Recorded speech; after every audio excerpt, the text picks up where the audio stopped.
Good morning बच्चों। हम पढ़ रहे थे हिंदी काव्य का इतिहास। तो बच्चों उसमें हमने पढ़ लिया था आदिकाल, भक्तिकाल और रीतिकाल। अब हम पढ़ेंगे आधुनिक काल। तो आधुनिक काल में सबसे पहले आता है बच्चों भारतेंदु युग।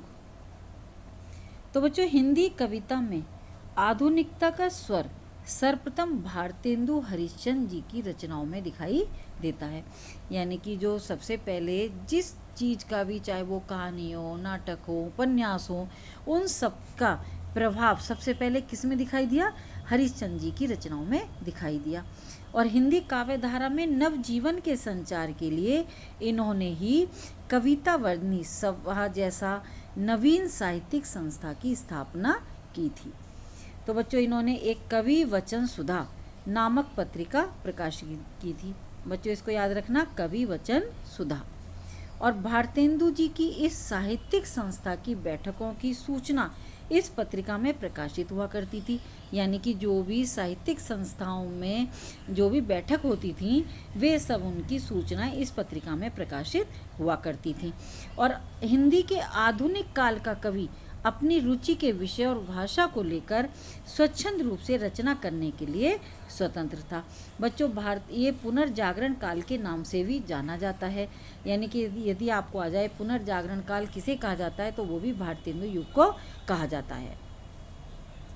तो नवीनता के प्रति अत्यधिक झुकाव रखने वाले भारतेंदु जी ने अपने आप को परंपराओं से मुक्त नहीं रख पाए और आर्थिक शोषण से विक्षुब्ध स्वदेश प्रेम की भावना, मातृभाषा की प्रतिष्ठा के लिए संकल्प, प्रकृति की अनुपम शोभा के प्रति स्नेह और समाज को सुसंस्कृत करने का इनका जो प्रयास था वह दृष्टिगोचर होता था उसमें। तो जो राजाश्रित कवियों की भांति जैसे महारानी विक्टोरिया की प्रशंसा में तल्लीन दिखते हैं, रीतिकालीन कवियों का अनुसरण करते हुए इस युग के कवियों ने कुछ श्रृंगारिक रचनाएं भी प्रस्तुत की थी। तो बच्चों इसमें भारतेंदु जी ने इस प्रकार से जो रीतिकालीन कवियों का अनुसरण किया था उसमें प्रेम सरोवर, प्रेम माधुरी, प्रेम तरंग, इसी प्रकार से बद्री नारायण चौधरी प्रेमधन की वर्षा बिंदु और अंबिका दत्त व्यास की क्या थी? पावस पचासा। तो बच्चों ये सब श्रृंगारिक रचनाएं थी। किस युग की? भारतेंदु युग की। इन पर रीतिकालीन कवियों का प्रभाव था। इसी तरह से बद्री नारायण चौधरी प्रेमधन इस युग के कवि थे। अंबिका दत्त व्यास, ठाकुर जगमोहन सिंह आदि काव्य साधना 19वीं शताब्दी के अंत तक चलती रही। इसके बाद है बच्चों जागरण सुधार काल अर्थात द्विवेदी युग। बच्चों हमने आपको पहले भी बताया था द्विवेदी युग का नाम किस कवि या लेखक के नाम पर पड़ा? महावीर प्रसाद द्विवेदी के नाम पर पड़ा था। तो सन 1900 में सरस्वती पत्रिका के प्रकाशन के साथ हिंदी कविता में आधुनिक प्रवृत्तियां सामने आने लगी थी। यानी कि जो भारतेंदु युग में उस काल की परंपरा के अनुरूप जो साहित्यिक भाषा के भी दो रूपों का प्रचलन रहा। गद्य रचनाएं तो खड़ी बोली में लिखी गईं, अर्थात जो गद्य रचनाएं थीं वे खड़ी बोली में लिखी गईं, किंतु जो काव्य साधना वो ब्रजभाषा में ही चलती रही। तो सन 1903 में महावीर प्रसाद द्विवेदी ने सरस्वती का संपादन भार ग्रहण किया। सरस्वती क्या थी बच्चों? पत्रिका का नाम था। और उन्होंने अपने महाप्राण व्यक्तित्व की छाया में हिंदी भाषा और साहित्य का संपूर्ण कलेवर ही बदल डाला। यानी कि जो कमियां भारतेंदु युग में रह गई थी वे सब इस जागरण सुधार काल यानी कि द्विवेदी युग में आकर पूरी हो गई थी। तो बच्चों आचार्य द्विवेदी की विशेष प्रसिद्धि हिंदी गद्य को परिष्कृत, परिमार्जित और व्याकरण सम्मत बनाने की दृष्टि से है। यानी कि इसमें जो कमियां थीं उनका सुधार उन्होंने आकर किया, किंतु इससे भी अधिक महत्व हिंदी के शब्द भंडार की वृद्धि, उसकी अभिव्यंजना शक्ति के संवर्धन यानी कि उसको बढ़ाना और उसके ज्ञान विज्ञान की नवीनतम धाराओं की अभिव्यक्ति के योग्य बनाने का रहा। बच्चों इसी प्रकार से हिंदी कवियों को इन्होंने ब्रजभाषा के मध्ययुगीन माध्यम को छोड़कर खड़ी बोली का आधुनिक माध्यम अपनाने की प्रेरणा प्रदान की। तो ऐसे ही कि आधुनिक काव्य की दृष्टि से इन्होंने कविता को मन के भावावेग का सहज उद्गार बताया। यानी कि महावीर प्रसाद द्विवेदी ने कविता को किसके समान बताया? मन के भावावेग का एक उद्गार।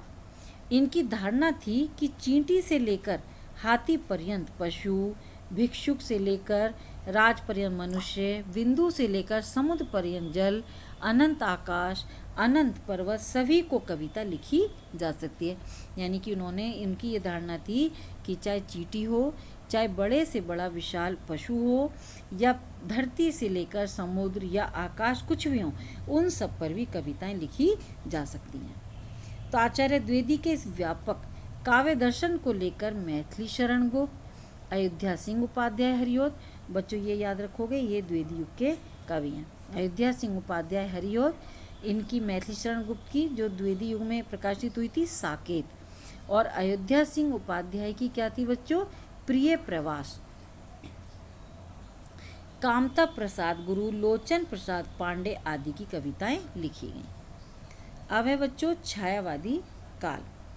तो बच्चों इस छायावादी काल में प्रसाद जी का रचना काल, जिनकी प्रारंभिक रचनाओं में ही स्वानुभूति का स्वर प्रदान है। बच्चों छायावाद में 4 कवियों को एक स्तंभ के रूप में माना, मतलब 4 कवि थे जो 4 स्तंभ के रूप में उन्हें माना जाता है। कौन कौन से कवि थे? प्रसाद, पंत, निराला और महादेवी वर्मा। तो द्विवेदी युग के मध्यकाल सन 1909 से इंदु पत्रिका के प्रकाशन के साथ आरंभ होता है। इंदु के प्रथम अंक से ही हम इन्हें स्वच्छंदतावाद का उद्घोष करते देखते हैं। तो बच्चों इसमें कि सामाजिक जीवन में रूढ़ियों और परंपराओं के प्रति विरोध और व्यक्ति के अपनी रुचि के अनुसार कार्य करने की प्रवृत्ति के रूप में प्रकट हुआ।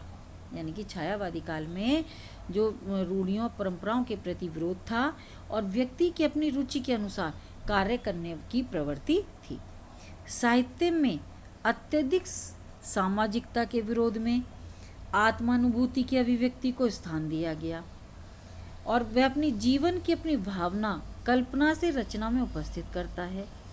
उसकी यह सौंदर्य साधना कभी किसी मानवीय रूप के लिए होती है तो कभी प्रकृति के प्रति उन्मुख और कभी दिव्य अनुभूति से प्रेरित होती है।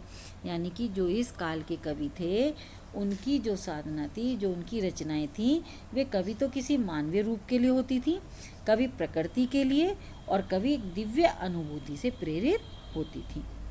तो स्वच्छंदतावादी काव्य रचनाओं का कला पक्ष भी नवीनता लिए हुए होता था। हिंदी का छायावादी काव्य इन सभी विशेषताओं से समन्वित है, यानी कि मिला हुआ है। साथ ही उसमें भारतीय जीवन धारा की कुछ परंपरागत, कुछ युगीन प्रवृत्तियां प्रकट हुई। जो परंपरागत प्रवृत्तियां थी वो कौन सी थी? इसमें आध्यात्मिकता का संस्पर्श, वैष्णव भक्ति भावना तथा युगीन प्रवृत्तियां, राष्ट्रीयता, पीड़ित जनता के प्रति सहानुभूति, दुखवाद या निराशावाद की है। अब है बच्चों छायावादोत्तर काल, प्रगतिवाद और प्रयोगवाद। तो प्रगतिवाद काव्य काल्पनिक जगत को त्याग कर वास्तविक जगत की कठिनाइयों से युक्त युग की मांग को पूरा करने वाला साहित्य है। यानी कि इसमें कवियों ने काल्पनिक कल्पना को त्याग कर जो एक सच्चाई है, जो समाज की सच्चाइयाँ थीं और उनकी कठिनाइयों से युक्त उस युग की मांग थी, उन्हीं को करने वाला साहित्य के रूप में जाना जाता है। क्या? प्रगतिवादी। तो हिंदी कविता में प्रगतिवाद की प्रतिष्ठा पश्चिम की मार्क्सवादी विचारधारा को लेकर हुई, किंतु हमारे देश की भूमि पहले से इस नए जीवन दर्शन के लिए परिपक्व थी और इसी तरह से जिसके परिणाम स्वरूप क्या होता था कि मजदूर संगठन, उनकी देखा देखी किसान सभाएं भी बनने लगी थी। और सन 1917 में रूस में राज्य क्रांति के पश्चात सोवियत शासन स्थापित हो जाने पर भारतीय बुद्धिवादी भी सर्वहारा वर्ग की संगठित करके जन क्रांति की बात सोचने लगा था। यानी कि उस समय की कविताओं में एक जन क्रांति थी, शोषण के विरुद्ध आवाज़ उठाई हुई थी। तो इसी तरह से बच्चों कि पंडित जवाहरलाल नेहरू और रविन्द्रनाथ ठाकुर जैसे महापुरुषों ने रूसी क्रांति और सोवियत शासन का अभिनंदन किया था। बच्चों ये याद रखोगे, 1936 में लखनऊ कांग्रेस के समय प्रगतिशील लेखक संघ की स्थापना हुई थी। इसे ध्यान रखोगे कि प्रगतिशील लेखक संघ की स्थापना कब और कहाँ हुई, तो 1936 में लखनऊ में हुई थी। और इस किसने की थी? प्रेमचंद जी ने। कि गांधी जी की विचारधारा से पर्याप्त प्रभावित प्रेमचंद इस संस्था के प्रथम अधिवेशन के सभापति हुए। बच्चों ये ध्यान रखना, ये क्वेश्चन अच्छा है। तो हिंदी साहित्य में प्रगतिवादी आंदोलन चाहे मार्क्सवाद से अधिकृत अनुप्राणित हो गया हो, किंतु आरंभ में गांधीवादियों और कांग्रेस के वामपंथी विचारधारा के अनेक व्यक्तियों ने इसका संपोषण किया, यानी कि उनका पोषण किया। तो बच्चों नरेंद्र शर्मा का काव्य विकास प्रेम और प्रकृति के उपरांत गांधीवाद और प्रगतिवाद की भूमिका तक पहुंचा। बच्चों इसके कवि हैं जैसे सूर्यकांत त्रिपाठी निराला, बाल कृष्ण वर्मा नवीन, सुमित्रा नंदन पंत की रचनाओं से आधुनिक काव्य में प्रगतिवादी आंदोलन का प्रारंभ हुआ था। बच्चों ये याद रखोगे कौन कौन से? निराला, पंत, इन सबको याद रखना कि आधुनिक काव्य में प्रगतिवादी आंदोलन का आरंभ हुआ था। इसी तरह से कि एक रामधारी सिंह दिनकर ने इसके क्रांतिकारी पक्ष को वाणी दी, क्योंकि रामधारी सिंह दिनकर को क्रांतिकारी विद्रोह का स्वर में माना जाता है। रामेश्वर शुक्ल अंचल, शिव मंगल सिंह सुमन, रामविलास शर्मा की रचनाओं ने इसके स्वरूप को और अधिक निखारा। तो बच्चों छंद की दृष्टि से इन कवियों ने जनगीत, लोकगीत की शैली को अपनाया और नई लय का निर्माण किया। इसी प्रकार से प्रगतिवाद के साथ साथ मन के यथार्थ को अभिव्यक्त करने वाली प्रयोगवादी काव्य धारा भी सच्चिदानंद, हीरानंद, वात्स्यायन अज्ञे के नेतृत्व में प्रवाहित हुई। यानी कि इसके जो संपादक माने जाते हैं प्रगतिवाद के बाद प्रयोगवाद की काव्य धारा के कौन माने जाते हैं? सच्चिदानंद, हीरानंद, वात्स्यायन अज्ञे। इस धारा के कवियों पर प्रारंभ में फ्रायड के मनोविश्लेषण सिद्धांत का प्रभाव विशेष रूप से था। सन 1943 में अज्ञे ने अपनी पीढ़ी के 6 कवियों के सहयोग से क्या बनाया था बच्चों? तार सप्तक का प्रकाशन किया था। अर्थात 1943 में अज्ञे जी ने अपनी पीढ़ी के 6 कवियों को लेकर तार सप्तक का प्रकाशन किया था। ये बच्चों याद रखना, अच्छा क्वेश्चन है और ये आ जाता है। नई कविता, हिंदी कविता वर्तमान में प्रयोगशीलता की प्रवृत्ति से भी आगे बढ़ गई।